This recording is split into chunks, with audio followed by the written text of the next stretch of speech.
മൂന്നാമതും മോദി എത്തുമ്പോൾ ഇന്ത്യയിലെ പ്രതിപക്ഷ പാർട്ടികളും അവരെ പിന്തുണയ്ക്കുന്ന മാധ്യമങ്ങളും ഒരു സംഘം ആളുകളും ഭയക്കുന്ന ഒരു കാര്യമുണ്ട്. ഭയക്കുന്നതാണോ അവരുടെ സംശയമാണോ എന്നറിയില്ല.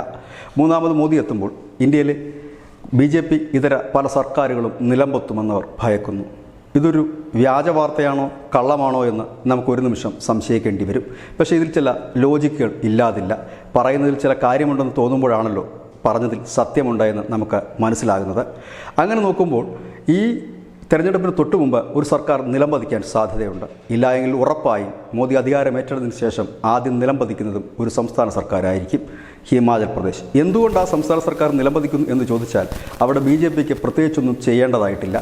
കോൺഗ്രസിൻ്റെ ഗ്രൂപ്പ് വഴക്ക് മൂർധന്യാവസ്ഥയിൽ എത്തി നിൽക്കുന്ന സംസ്ഥാനമാണ് ഹിമാചൽ പ്രദേശ്. ഏത് നിമിഷവും കോൺഗ്രസ്സുകാർ തന്നെ പാലം വഹിക്കാം. നിലവിൽ 6 MLA-മാർ BJP ക്യാമ്പിൽ എത്തിക്കഴിഞ്ഞു. ഇനിയും എത്ര പേർ വരുമെന്നുകൂടി കാത്തിരുന്ന് കാണേണ്ടി വരും. ഏത് നിമിഷവും നിലംപതിക്കാവുന്നൊരു സർക്കാർ ഹിമാചൽ പ്രദേശ് സർക്കാരാണ്.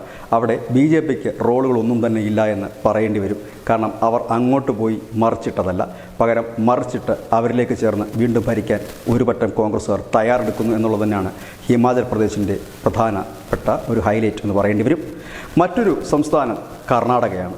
കർണാടക നമുക്കറിയാം, മറിഞ്ഞും തിരിഞ്ഞും നിൽക്കുന്ന രാഷ്ട്രീയ നേതാക്കളും ജനപ്രതിനിധികളും അടങ്ങിയ ഒരു നിയമസഭയാണ് കർണാടക നിയമസഭ. BJP അവിടെ ഒറ്റയ്ക്ക് ഒരിക്കലും അധികാരം പിടിച്ചിരുന്നില്ല.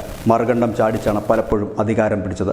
ഇനി കർണാടകയിലേക്ക് നാം എത്തുമ്പോൾ അവിടെ 224 അംഗ നിയമസഭയാണ്. ഭരിക്കാൻ വേണ്ടത് 137 പേര്. പ്രതിപക്ഷത്താകട്ടെ BJPക്കുള്ളത് ആകെ 65 പേരാണ്. ഇപ്പോൾ കുമാരസ്വാമിയെ കൂടെ കൂട്ടിയപ്പോൾ 19 സീറ്റ് കൂടെ കിട്ടി. അങ്ങനെ 86 സീറ്റ്. ഭരിക്കാനായി 51 അംഗങ്ങൾ കുറവുണ്ട്. ഇവിടെയാണ് കുമാരസ്വാമിയുടെ ഒരു സ്റ്റേറ്റ്മെൻറ്റ് 2 മാസങ്ങൾക്ക് മുമ്പ് മാധ്യമങ്ങൾ വലിയ പ്രാധാന്യത്തോടെ നൽകിയിരുന്നു. തങ്ങളുടെ 60ഓളം കോൺഗ്രസ് MLA-മാരുമായിട്ട് തങ്ങൾ ചർച്ച നടത്തിയെന്നും ഈ തെരഞ്ഞെടുപ്പ് കഴിഞ്ഞാലുടൻ 60 MLA-മാർ തങ്ങൾക്കൊപ്പം വരുമെന്നും ഇവിടെ പല സംശയങ്ങളും ഉയരുന്നുണ്ട്. DK ശിവകുമാറും സിദ്ധരാമയ്യയും തമ്മിൽ അത്ര നല്ല സുഖത്തിലല്ല കാര്യങ്ങൾ മുൻപോട്ട് പോകുന്നത്. കാരണം മുഖ്യമന്ത്രി പദം സ്വപ്നം കണ്ട് നടക്കുന്ന ആൾ തന്നെയാണ് DK ശിവകുമാർ. സിദ്ധരാമയ്യ എങ്ങനെയും DK ഒതുക്കാൻ നടക്കുന്നത്. ഇവിടെയാണ് 60 MLA-മാരുടെ സംശയം ഉയരുന്നത്. ഇത് ആധികാരികമായിട്ട് തന്നെ പത്രസമ്മേളനത്തിലാണ് കുമാരസ്വാമി ഇത് പറഞ്ഞതെന്നുകൂടി നാം ഓർക്കണം. കർണാടക ആയതുകൊണ്ട് നമുക്ക് സംശയിക്കേണ്ട ആവശ്യം വരില്ല. കാരണം എപ്പോഴും ഏത് നിമിഷവും അങ്ങോട്ടും ഇങ്ങോട്ടും മാറി മറിയാവുന്ന ഒരവസ്ഥയിലാണ് അവിടുത്തെ രാഷ്ട്രീയം എക്കാലവും. പിന്നീടുള്ള മറ്റൊരു സംസ്ഥാനം ദില്ലിയാണ്. അതിന് ചില കാരണങ്ങൾ കൂടിയുണ്ട്. കേജ്രിവാൾ വളരെ വലിയ ഭൂരിപക്ഷത്തിൽ ജയിച്ചിരിക്കുന്ന ഒരു സംസ്ഥാനമാണ് ദില്ലി. അവിടെയും BJPക്ക് പ്രത്യേകിച്ച് എന്തെങ്കിലും ചെയ്യാനുണ്ടോ എന്നറിയില്ല. ഏതായാലും EDയുടെ കുരുക്ക് മുറുകയും അരവിന്ദ് കേജ്രിവാൾ അകത്തേക്ക് പോവുകയും ചെയ്താൽ സ്വാഭാവികമായി ആം ആദ്മിയിൽ ഉയരുന്നത് അധികാര തർക്കം തന്നെയാകും. കേജ്രിവാളിന് പിൻഗാമി എന്ന് പറയുന്നത് സിസോദിയായിരുന്നു. സിസോദിയ ആദ്യം അകത്തായി, പിന്നീട് പോകുന്ന കേജ്രിവാളാണ്. ഇനി ആരെന്ന് ചോദ്യം ഉയരുക തന്നെ ചെയ്യും. ഇവിടെ എന്താണ് സംഭവിക്കുന്നതെന്ന് അറിയില്ല. ഇവിടെയും BJPയുടെ ഒരു സ്റ്റേറ്റ്മെൻറ്റ് ശ്രദ്ധേയമാകുന്നുണ്ട്. അവർ കുറച്ച് നാളുകൾക്ക് മുമ്പ് പറഞ്ഞത് ദില്ലിയിലെ 22 MLA-മാർ തങ്ങളുമായി ചർച്ച നടത്തിയെന്നാണ്. ഇതിനെ അടിവരയിടുന്ന രീതിയിലായിരുന്നു കേജ്രിവാളിൻ്റെ പ്രസ്താവന വന്നത്. കേജ്രിവാൾ പറഞ്ഞത് തങ്ങളുടെ MLA-മാരെ വിലക്കെടുക്കാൻ BJP പലവട്ടമായി ശ്രമിക്കുന്നുവെന്ന്. കേജ്രിവാൾ കൂടി അകത്തായാൽ അവരുടെ പണി എളുപ്പമാകും. അങ്ങനെയെങ്കിൽ ദില്ലി നിയമസഭ വീണ്ടും BJPയുടെ കൈകളിലേക്ക് എത്തിയേക്കാം. മറ്റൊരു സംസ്ഥാനം ജാർഖണ്ഡാണ്. ഒരുപക്ഷെ ഹിമാചൽ പ്രദേശ് വീണാലുടൻ അടുത്തതായി വീഴാൻ ഒരുങ്ങി കാത്തിരിക്കുന്ന സംസ്ഥാനം ജാർഖണ്ഡാണ് എന്ന് തന്നെ നമുക്ക് പറയാം. ഹേമന്ത് സോറനുള്ളപ്പോൾ കോൺഗ്രസിനെയും JMM-നെയൊക്കെ ഒന്നിച്ചു കൊണ്ടുപോകാൻ പറ്റിയിരുന്നു. പക്ഷേ അപ്പോൾ തന്നെ കോൺഗ്രസിനുള്ളിൽ വലിയ പ്രതിഷേധങ്ങൾ ഉയർന്നിരുന്നു.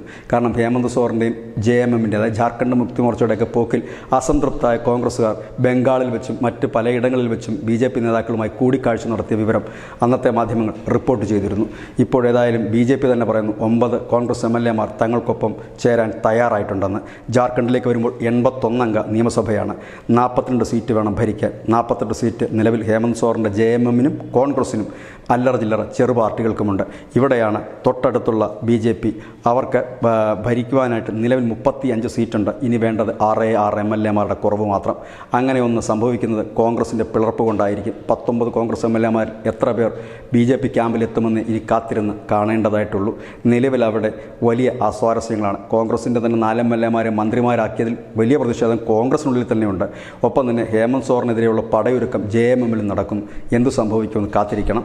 ഏതായാലും പ്രതിപക്ഷം ഭയക്കുന്നത് അത്തരത്തിലാണ്. കാരണം ഏതെങ്കിലും ഒരു ചെറിയ പഴുത് കിട്ടിയാൽ ആ പഴുത് ഉപയോഗിച്ച് ആ ഒരു സാമ്രാജ്യം പിടിച്ചെടുക്കുന്ന ഒരു രീതി BJPക്കുണ്ട്. അതായത് വടിവെക്കാൻ ഇട നൽകിയാൽ അവിടെ വലിയ കുട തന്നെ വെച്ച് കളയും. അങ്ങനെ ഒരു പ്രസ്ഥാനത്തിന് മുമ്പിൽ ആടി ഉലഞ്ഞു നിൽക്കുന്ന ഈ സംസ്ഥാന സർക്കാരുകൾ ഏത് നിമിഷവും നിലംപതിച്ചേക്കാമെന്ന് പ്രതിപക്ഷത്തിൻ്റെയും ഒപ്പം പ്രതിപക്ഷത്തെ പിന്തുണയ്ക്കുന്ന മാധ്യമങ്ങളും പറയുമ്പോൾ അതിൽ സത്യമില്ലേ എന്ന് നമുക്കും തോന്നാഴികയില്ല. അതല്ലാതെ സർക്കാരിനെ പിരിച്ചുവിടുമെന്നല്ല, സർക്കാർ അവരുടെ സ്വന്തം ചെയ്ത്തികൾ കൊണ്ട് താഴെ വീണേക്കാം. അതായത് ആടി ഉലഞ്ഞു നിൽക്കുന്നവർക്ക് ഒരു ചെറിയ തള്ളു കൊടുക്കാൻ BJP എന്ന കൗശലക്കാരൻ കഴിഞ്ഞേക്കാം. ഇതുതന്നെ ആയിരിക്കാം ഒരുപക്ഷെ ഏറ്റവും കൂടുതൽ പ്രതിപക്ഷത്തെ ഭയപ്പെടുത്തുന്നതും. ഏതായാലും 2024 പല സംസ്ഥാന നിയമസഭകൾക്കും നിർണായകം തന്നെയാണ്. ഇത് ന്യൂസ് ഇന്ത്യ മലയാളത്തിൻ്റെ പോയിൻ്റ്. നന്ദി, നമസ്കാരം.